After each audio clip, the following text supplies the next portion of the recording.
Hello dear students, welcome back to our channel accounts with Akshay.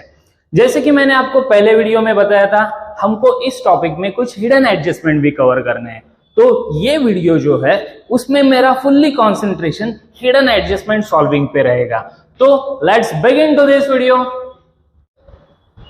तो बच्चे लोग, आप यहाँ पे देख सकते हो मैंने ट्रायल बैलेंस ऑलरेडी ड्रॉ करके लिया है। यहाँ पे देख सकते हो ये मेरे ट्रायल बैलेंस की है डेबिट साइड और ये है क्रेडिट साइड।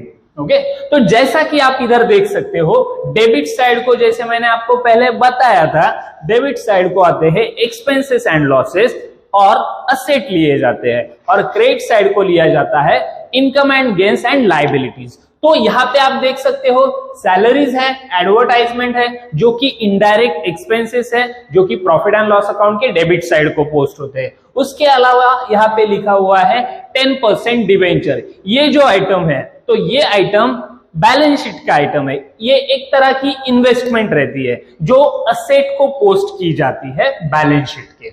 आप बाद में देख सकते हो इधर क्रेडिट साइड को मैंने 9% बैंक लोन लिया हुआ है। अभी ये इनकम तो मेरा हो नहीं सकता, तो इसका मतलब 100% श्योर हो आप कि ये जो है वो आपकी लायबिलिटी है। लायबिलिटी जो है वो बैलेंस शीट के लायबिलिटी साइड को जाएगी। लोन मतलब मैंने किसी से कर्जा लिया हुआ है जो कि मेरे को फ्यूचर में पेड करना है। जब तक मैं वो कर्जा पेड नहीं कर देता तब तक ये मेरी लायबिलिटी रहने वाली है। सो इसीलिए वो हम लेंगे बैलेंस शीट के लायबिलिटी साइड को। जैसे कि मैंने यहाँ पे ऑलरेडी ड्रॉ करके लिया है, प्रॉफिट एंड लॉस अकाउंट ये है और ये है मेरी बैलेंस शीट।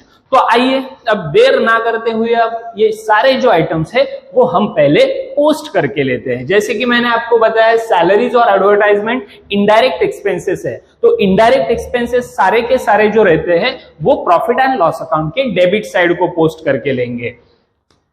तो यहां पे आप देख सकते हो मैं प्रॉफिट एंड लॉस अकाउंट की डेबिट साइड को लिखने जा रहा हूं टू सैलरीज, जिसकी अमाउंट वहां पे दी गई है 10,000।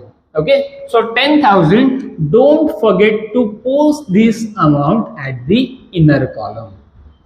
तो मैंने यहाँ पे इनर कॉलम को लिया है और एक जगह छोड़ी है। बाद में सेकेंड आइटम है एडवर्टाइजमेंट। आप यहाँ पे देख सकते हो ट्रायल बैलेंस के कितने सारे आइटम है। How trial balance is lucky.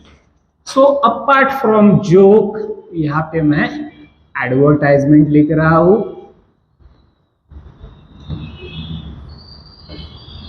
To advertisement, यहां पे मैंने अमाउंट तो लिखी नहीं है, तो अभी अमाउंट ले लेते हैं, कोई ना 4,000 अमाउंट ले लेते हैं। तो यहां पे एडवर्टाइजमेंट मैंने लिखी 4,000, उसको भी एडजस्टमेंट है इसीलिए एक लाइन छोड़ी, इनर को अमाउंट ली। बाद में आते हैं नेक्स्ट आइटम पे, यह है 10% डिवेंचर्स, जो कि हम लेने वाले हैं असेट साइड को। ये एक तरह की इन्वेस्टमेंट है। तो यहां पे मैंने लिखा 10% डिवेंचर्स। और एक बात, सिंपल बात मैं बताना चाहता हूं आपको कि जिस तरह हम प्रॉफिट एंड लॉस अकाउंट के डेबिट और क्रेडिट को यहाँ पे 2 लिखते हैं, कोई भी आइटम लिखने से पहले 2 से शुरुआत करते हैं और इधर क्रेडिट साइड को बाय से शुरुआत करते हैं, वैसे ही ठीक इधर बैलेंस शीट और लायबिलिटी मतलब बैलेंस शीट के लायबिलिटी और असेट को 2 और बाय लिखना नहीं है, because it is not an account, it is an statement. Balance sheet is an statement, so don't forget this. So यहां पे मैंने 10% डिवेंचर लिखा हुआ है जो कि है 50,000, वो भी हम इनर को ही लेंगे। अभी आप देख सकते हो मैंने डेबिट साइड के सारे आइटम जो है वो पोस्ट करके लिए हैं। जैसे कि मैंने आपको बताया है कि डेबिट साइड को सारे के सारे एक्सपेंसेस होते हैं और उसके अलावा असेट दिए जाते हैं। तो मैंने ये प्रॉफिट एंड लॉस अकाउंट के डेबिट साइड को लिया है और असेट साइड को लिया है। इसके अलावा एक भी आइटम जो है वो ना ही क्रेडिट साइड को पोस्ट हुआ है और ना ही लायबिलिटी साइड को पोस्ट हुआ है। अब आते हैं हम क्रेडिट साइड पे। तो यहाँ पे आप देख सकते हो क्रेडिट साइड को 9% बैंक लोन, जो कि एक लायबिलिटी है, 1 लाख रुपीस की लायबिलिटी दी हुई है। तो सेम जब तक मैं वो लोन पे नहीं कर देता तब तक वो मेरी लायबिलिटी रहेगी। ये कर्जा जब तक मैं चुका नहीं देता तब तक मैं इसको लूंगा लाइबिलिटी साइड को 9% बैंक लोन।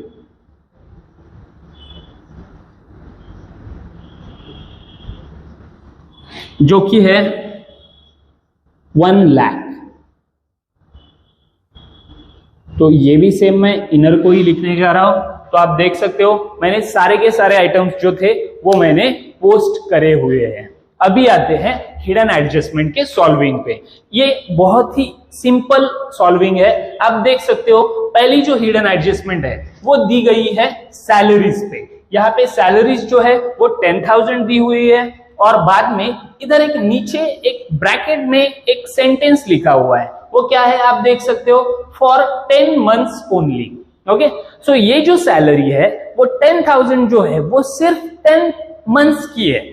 और यहाँ पे मैं आपको एक बात क्लियर कर देना चाहता हूं, हम जो अकाउंटिंग करते हैं उसका जो प्रॉफिट एंड लॉस अकाउंट हो चाहे वो ट्रेडिंग अकाउंट हो, उसका जो पीरियड रहता है वो पीरियड 1 साल का होता है। और आपको तो पता है कि 1 साल में कितने महीने होते हैं, वो 12 होते हैं। तो यहाँ पे तो कुछ अलग ही लिखा हुआ है। यहाँ पे आप देख सकते हो इधर लिखा है फॉर 10 मंथ्स ओनली, मतलब साल में से 12 महीने की जो सैलरी पे करनी थी वो हमने सिर्फ 10 महीने की ही सैलरी पे करी हुई है।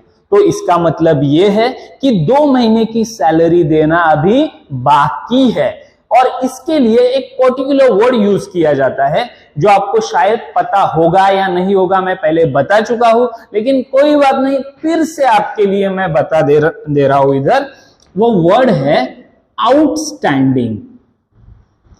अगर इस वर्ड की मीनिंग आपको पता भी नहीं होगी तो भी चलेगा, कोई बात नहीं, मैं आपको फिर से समझा दूंगा। इसके लिए मैं आपको एक डेली लाइफ का आपका एक एग्जांपल दे देता हूं।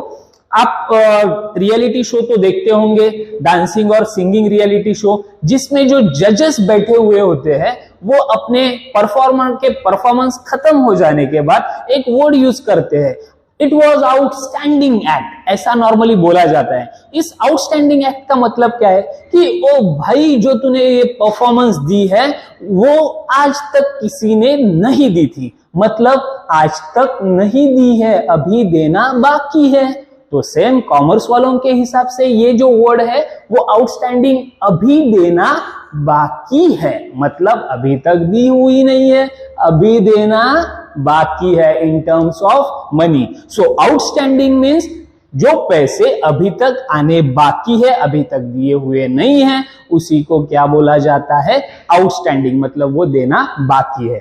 तो सैलरी जो है वो 2 महीने की सैलरी अभी बाकी है। तो आप यहाँ पे देख सकते हो अगर 10 मंथ्स की सैलरी जो है वो 10,000 रहती है तो 2 महीने की सैलरी हमको कैलकुलेट करनी है। तो आप सिंपल कैलकुलेशन है, 10,000 जो है उसको 10 से डिवाइड करो तो 1 महीने की सैलरी जो है वो आई 1,000 रुपीज। अगर 1 महीने की सैलरी 1,000 होती है तो 2 महीने की सैलरी जो है वो 2 महीने की सैलरी 2,000 रहेगी। देखिए कितना सिंपल कैलकुलेशन था, जो कि हमारी सैलरी आउटस्टैंडिंग है। और यहाँ पे आउटस्टैंडिंग एक्सपेंसेस जो रहते हैं वो हम हमेशा ऐड करके लेते हैं। तो यहाँ पे मैंने ऐड की आउटस्टैंडिंग,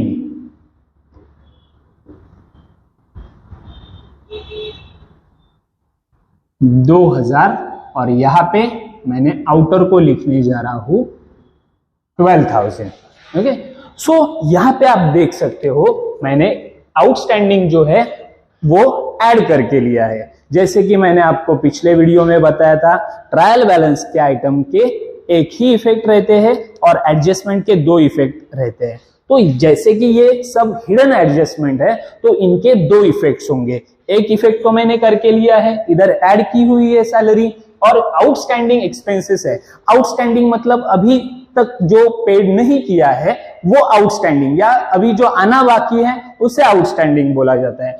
वो जब तक हम पेड नहीं करते तब तक वो हमारी लायबिलिटी रहने वाली है। सो आउटस्टैंडिंग एक्सपेंसेस जो है वो हम जब तक हम पेड नहीं करते तब तक वो सैलरी हमारी लायबिलिटी रहने वाली है, इसीलिए उसका सेकंड इफेक्ट जो है वो हम लायबिलिटी साइड को लेंगे।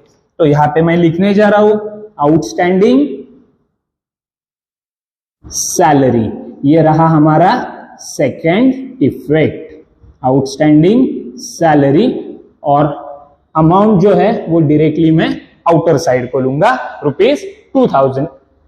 एक बात हमेशा याद रखो, ये आउटर की अमाउंट जो है वो इधर नहीं लेने की है, सिर्फ इनर में हमने जो कुछ भी ऐड किया है, आउटस्टैंडिंग के नाम पे जो कुछ भी ऐड किया है वही हमको इधर आउटर को लेना है। अब आते हैं सेकेंड एडजस्टमेंट पे। यहाँ पे आप देख सकते हो एडवर्टाइजमेंट जो है वो 4000 रुपीज दी गई है, और यहाँ पे नीचे सेम वैसे ही एक सेंटेंस लिखा गया है फॉर 2 years। मतलब ये जो एडवर्टाइजमेंट है ओ भाई ये एडवर्टाइजमेंट 2 years की दी हुई है, तो इसका मतलब ये है कि हम जो अकाउंटिंग कर रहे हैं उसका पीरियड है 1 year, और यहाँ पे तो 2 year की दी हुई है। तो हमको क्या करना है, हमको सिर्फ 1 year की ही लेनी है। तो 1 year की जो एडवर्टाइजमेंट है वो पहले से ही हमने पेड करके रखी है, मतलब जो कुछ भी मेरे को आगे जाके नेक्स्ट ईयर में पेड करना था वो मैंने आज ही इस डेट पे ही मैंने पेड करके रखा है। तो आगे जाके मैं जो कुछ भी खर्चा करने वाला था एडवर्टाइजमेंट पे वो मैंने पहले ही पेड करा हुआ है। तो आगे जाके करने वाला था पहले ही पेड किया है, मतलब वो प्री होगा, और जैसे कि मैंने वो पेड किया है वो प्री पेड, इसीलिए उसको प्रीपेड एडवर्टाइजमेंट बोला जाएगा। तो प्रीपेड जो एक्सपेंसेस रहते हैं वो मैंने आपको पहले भी बताया था, प्रीपेड एक्सपेंसेस हमेशा लेस होते हैं। तो हम एडवर्टाइजमेंट से 1 साल की जो एडवर्टाइजमेंट जो कि हमने पहले ही पेड करके रखी है वो लेस कर देंगे। तो यहां पे मैं लेस करूंगा, लेस प्रीपेड एडवर्टाइजमेंट। आप यहाँ पे सिर्फ प्रीपेड वर्ड भी लिखते हो तो भी चलता है। प्रीपेड अभी 2 साल के अगर 4000 होते हैं तो 1 साल के कितने होंगे, सिंपल है 2000 होंगे। तो यहाँ पे मैंने 2000 लिखे और आउटर को भी सेम 2000 ही आने वाले हैं। तो अभी जैसे कि आप देख सकते हो हिडन एडजस्टमेंट के 2 इफेक्ट्स रहते हैं। तो हिडन एडजस्टमेंट जो है उसका एक इफेक्ट तो मैंने यहाँ पे लेस करके लिया है, एडवर्टाइजमेंट लेस किया है प्रीपेड एडवर्टाइजमेंट, और उसके बाद में ये जो प्रीपेड एडवर्टाइजमेंट है उसका सेकेंड इफेक्ट जो है वो हमारा सेकेंड इफेक्ट हमको लेना है। तो प्रीपेड मतलब वो मैंने पहले ही अगर पेड करके रखी है तो आगे जाके नेक्स्ट ईयर में मेरे को अलग से खर्चा करने की जरूरत नहीं है। जब तक वो नेक्स्ट ईयर नहीं आता तब तक ये मेरा करंट असेट रहने वाला है। तो इसीलिए कोई भी प्रीपेड एक्सपेंसेस हो तो उसे करंट असेट बोला जाता है। तो मैं उसको असेट साइड को उसका सेकेंड इफेक्ट लूंगा। तो आप देख सकते हो इधर मैं इधर लिखने जा रहा हूं प्रीपेड एडवर्टाइजमेंट, जो कि है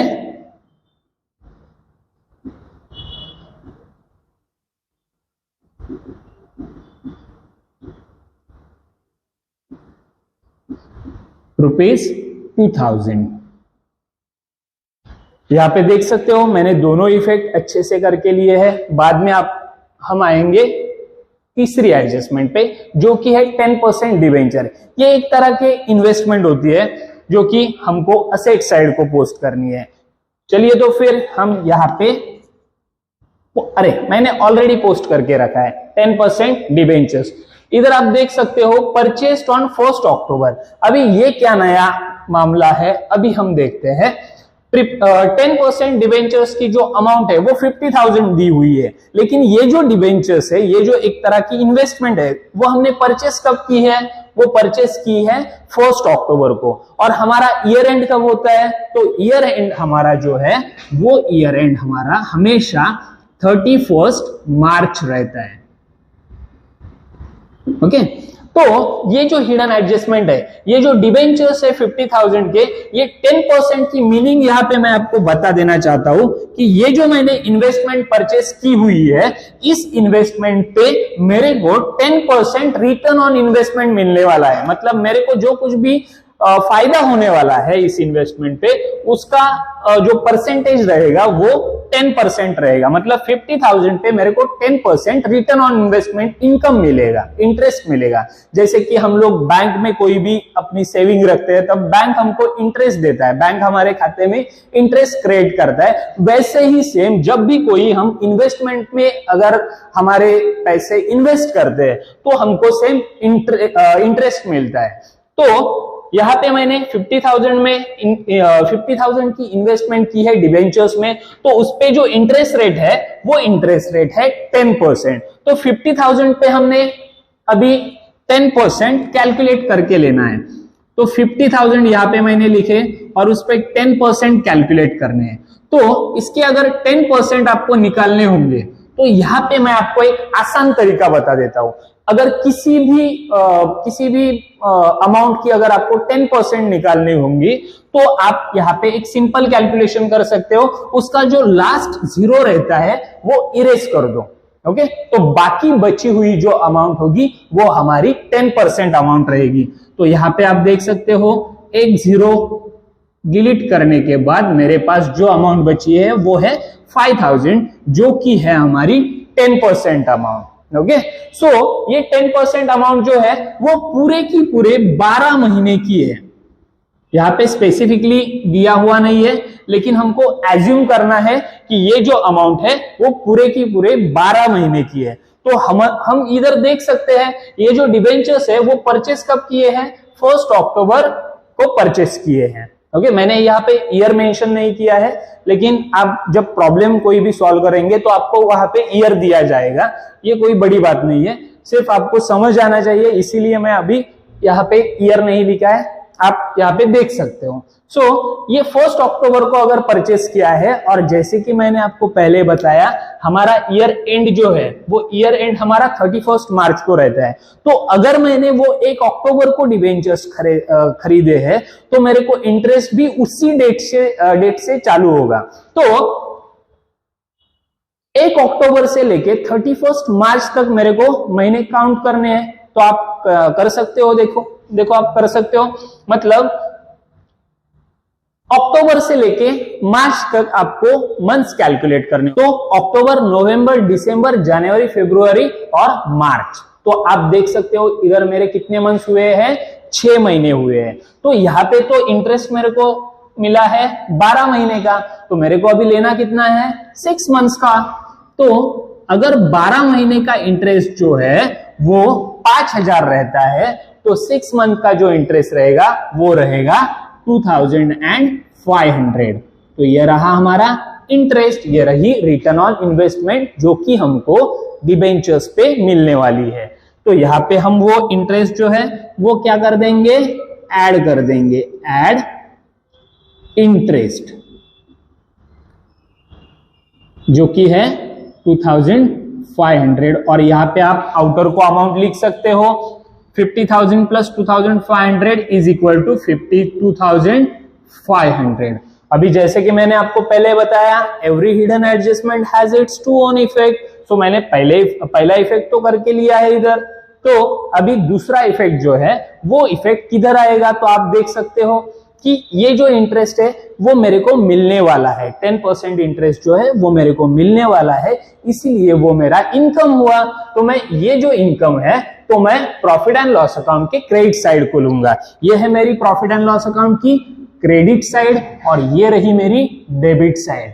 आपने नॉमिनल अकाउंट का रूल तो सुना ही होगा, आपको शायद याद होगा भी या नहीं होगा, तब भी मैं आपको रिमेंबर कर देना चाहता हूं कि debit all expenses and losses. Remember, debit all expenses and losses and credit all income and gains. That's why interest on investment should be posted at the credit side of the profit and loss account. Okay, so यहाँ पे आप देख सकते हो credit side जो रहती है वहां पे सारे के सारे जो इंटरेस्ट रहते हैं, और सारे के सारे इंटरेस्ट नहीं, सारे के सारे जो इनकम रहते हैं वो हम क्रेडिट साइड को पोस्ट करके लेंगे। तो ये जो है इंटरेस्ट ऑन डिवेंचर जो है वो एक तरह की इनकम है। तो हम यहाँ पे बाय इंटरेस्ट ऑन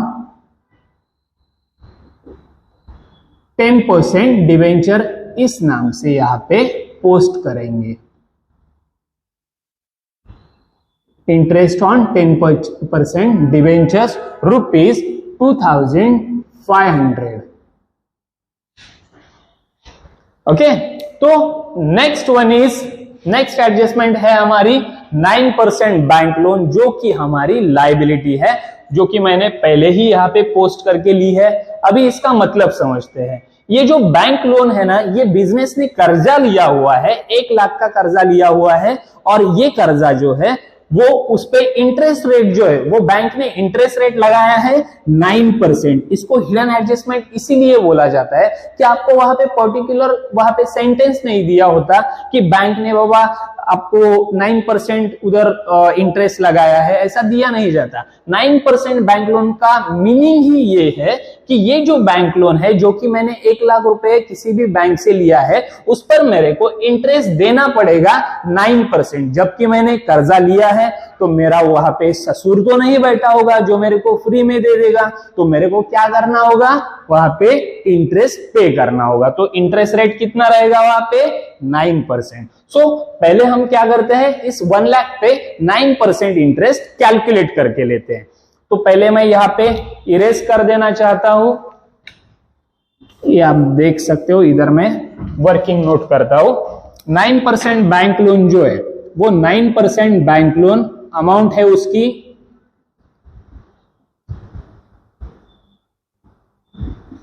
1 लाख, और इस 1 लाख पे हमको कैलकुलेट करने हैं 9%। ओके, तो आप कर सकते हो इधर 1 लाख इंटू 9/100,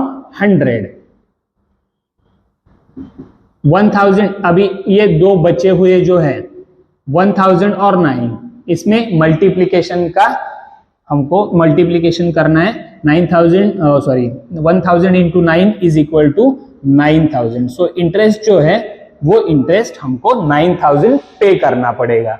तो ये जो इंटरेस्ट, जब भी कभी हम लोन पे करने जाएंगे, लोन की अमाउंट हम रिटर्न करने जाएंगे, तभी हमको ये 9000 जो है वो इंटरेस्ट के तौर पे हमको बैंक को पे करना है।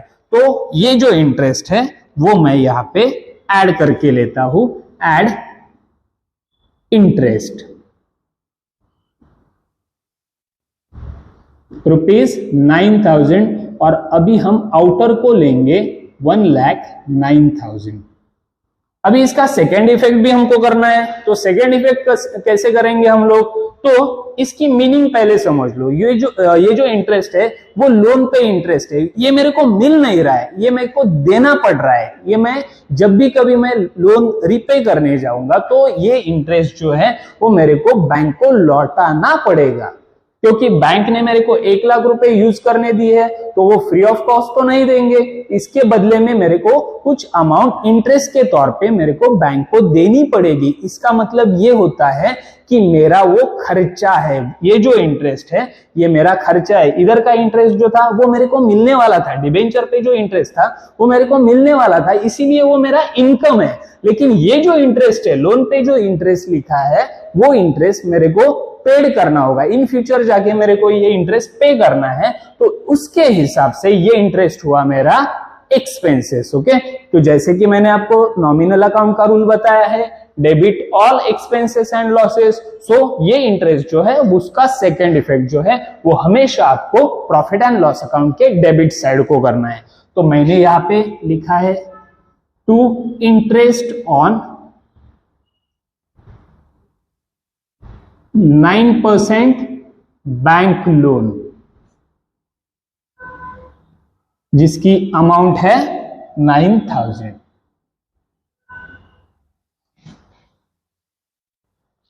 तो यहां पे मैंने सारे के सारे हिडन एडजस्टमेंट जो थे वो सॉल्व करके दिए हैं आपको। आई जस्ट होप कि ये वीडियो जो है वो आपको आपके स्टडीज में हेल्पफुल रहने वाली होगी।